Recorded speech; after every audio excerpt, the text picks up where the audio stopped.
ambitions are there. I think very ambitious. And the reason I am very ambitious is because I have been there. I know what they're capable of. They train with the best fighters in the world, you know.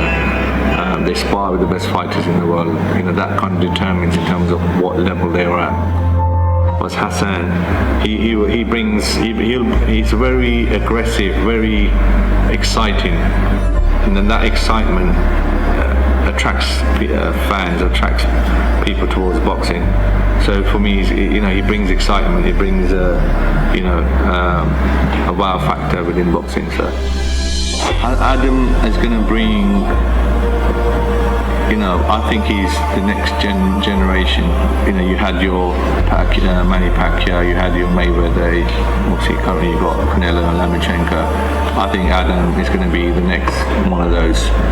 He's only 18 years old, but he's mixing it with the best lightweights in the world at the moment. But I can be fully confident to say that, within a year, he's going to be up there with the best lightweights in the world. No matter how long the road, it begins with one step. Team Azim, the journey begins now.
TNN TV's Before the Bell.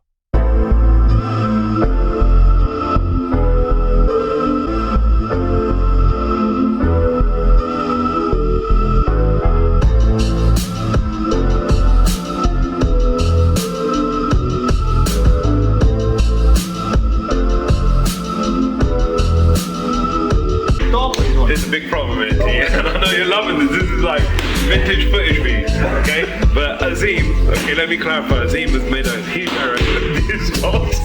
I don't know what he's ordered. You got the cup I made on. Exactly. Look, this is the one that I made. I bought it, and then he's come. He's got the team some. This looks great. Yeah, this Funny, one I made these, by the way. Wait, the funny thing is, sports therapy cup in is so small like this. Hey, listen, this is live on TNN, the only channel that matters around here. TNN TV, big shout out. We got My name is Azim Dad. I am the head of Team Azim. I'm also the father of Adam and Hassan Azim. My name's Amir Ban. I am the manager or team manager at Team Azim Promotions. My name's Khalil. I'm a trainer with Team Azim. My main role is to make sure that Adam and Hassan are sharp on their game and make sure that they follow tactics when they fight.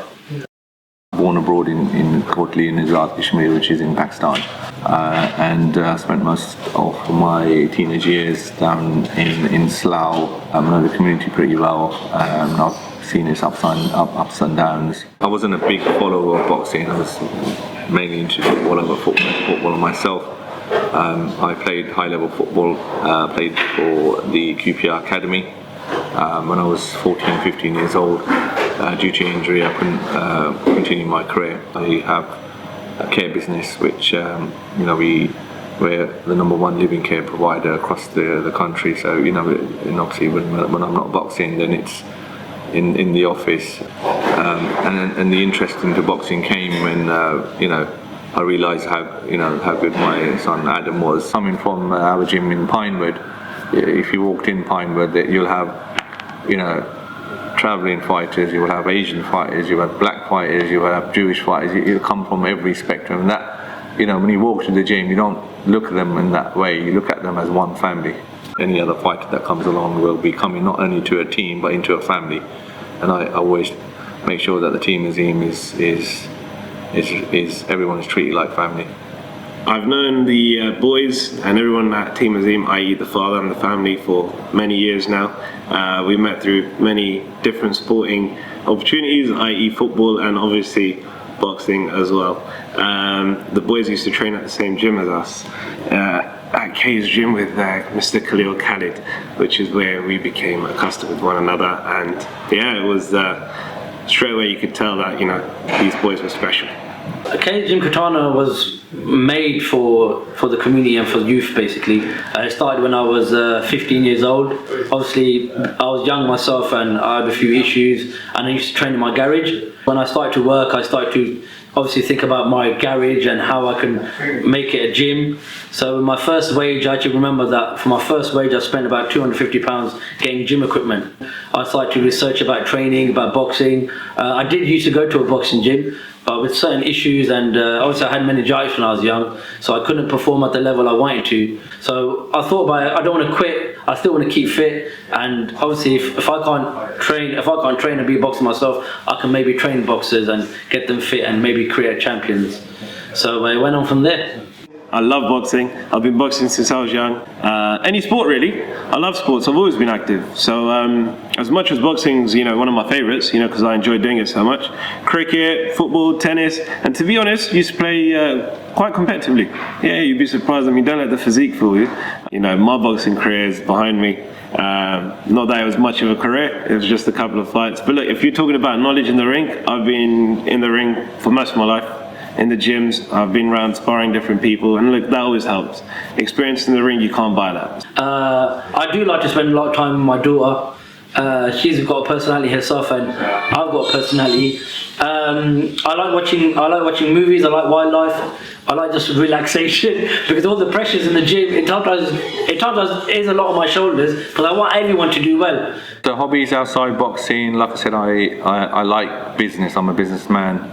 I'm always looking at business opportunities, but also I like playing football, I like reading, you know, always looking at ideas. You know, I'm a man of ideas. How do we do this better in terms of, you know, making sure that the boys eat well, you know, sleep well, you know, even my businesses that I have, making sure that it gets to a certain level. You know, I have a very busy life, and I like that. I like to be busy. You know, if it's not boxing, then it's business. If it's not business, then it's family.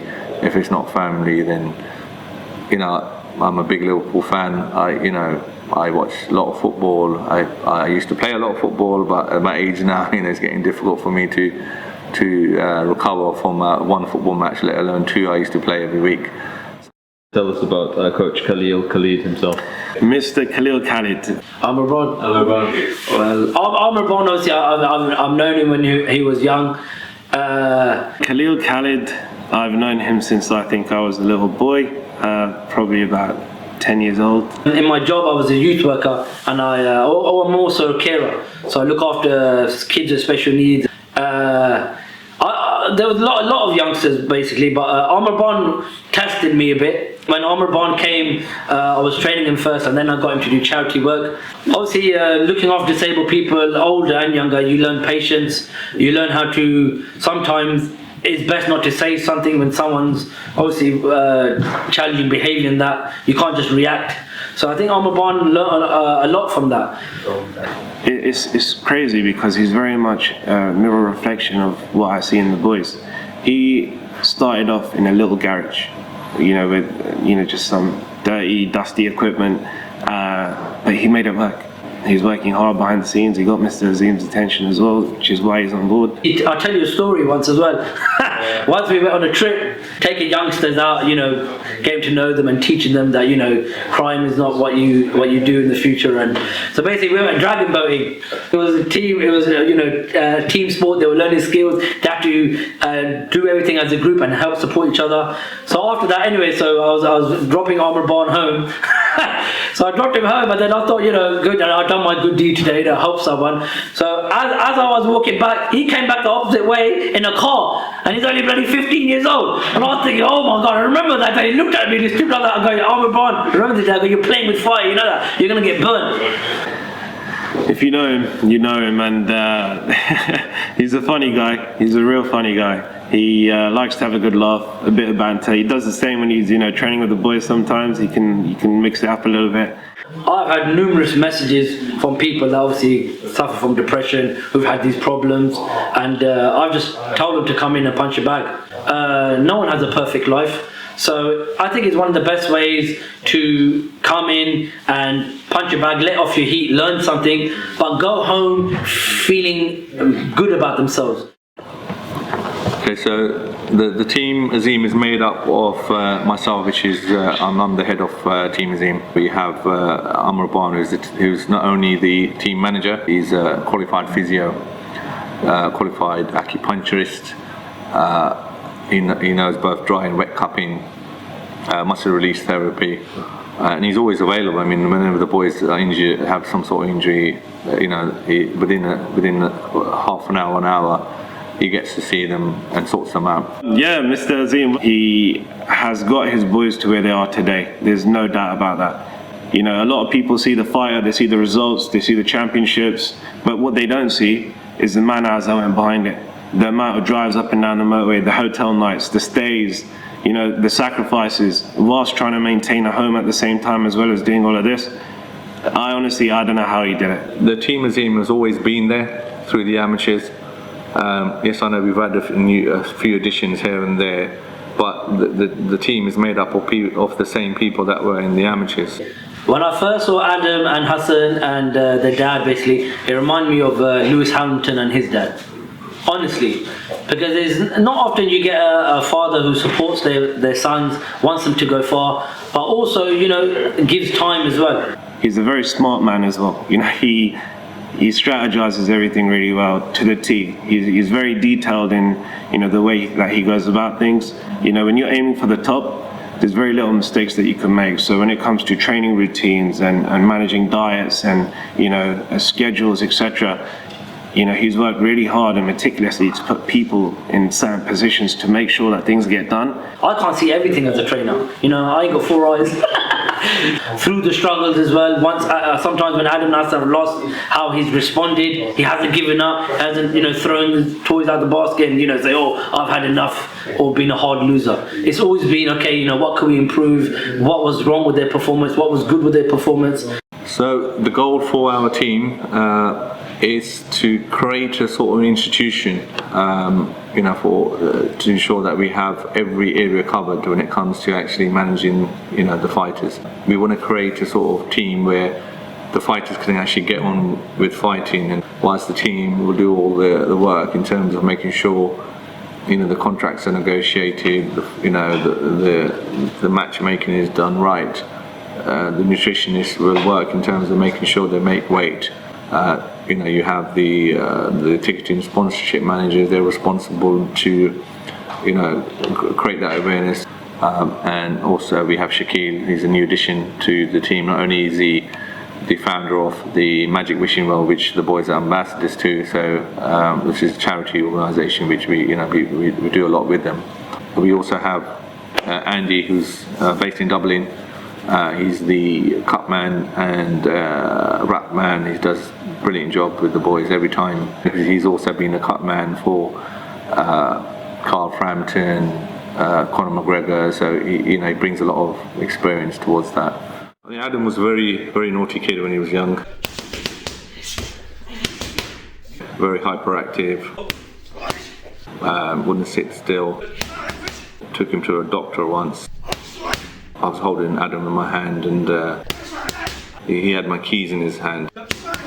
And while I was talking to the doctor, he stabbed me in the neck. He was very spiteful when he was young. He used to take regular trips down to the A&D because he was always banging his head. And that was the reason why we chose boxing to help him channel that energy.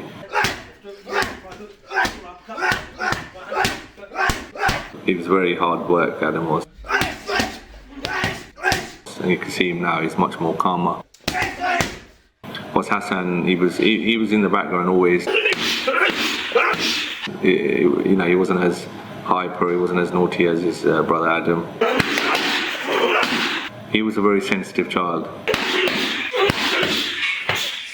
He kind of got conditioned into the sport of boxing by watching his little brother. It was hard work, both of them were very hard work. Their successes come from their own hard work and the energy and the efforts they put in. And the fact that they're both brothers, they've trained together, they have that motivation.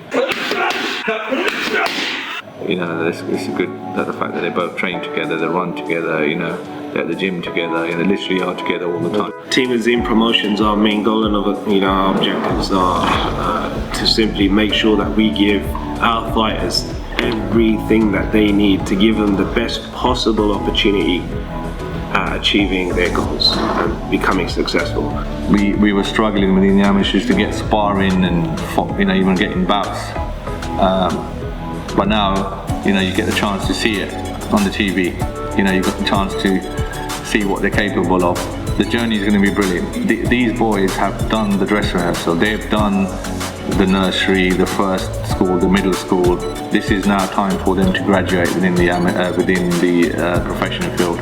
Let's not, kid ourselves. We are aiming for World Championship, gold. We want to become the best.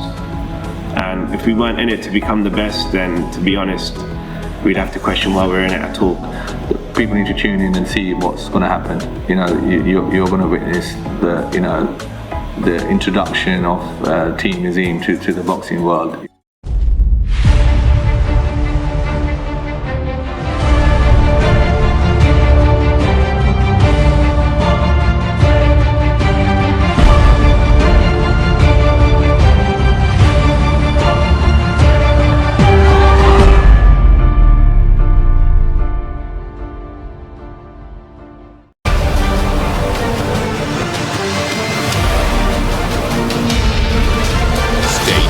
For the next episode and subscribe to TNN TV.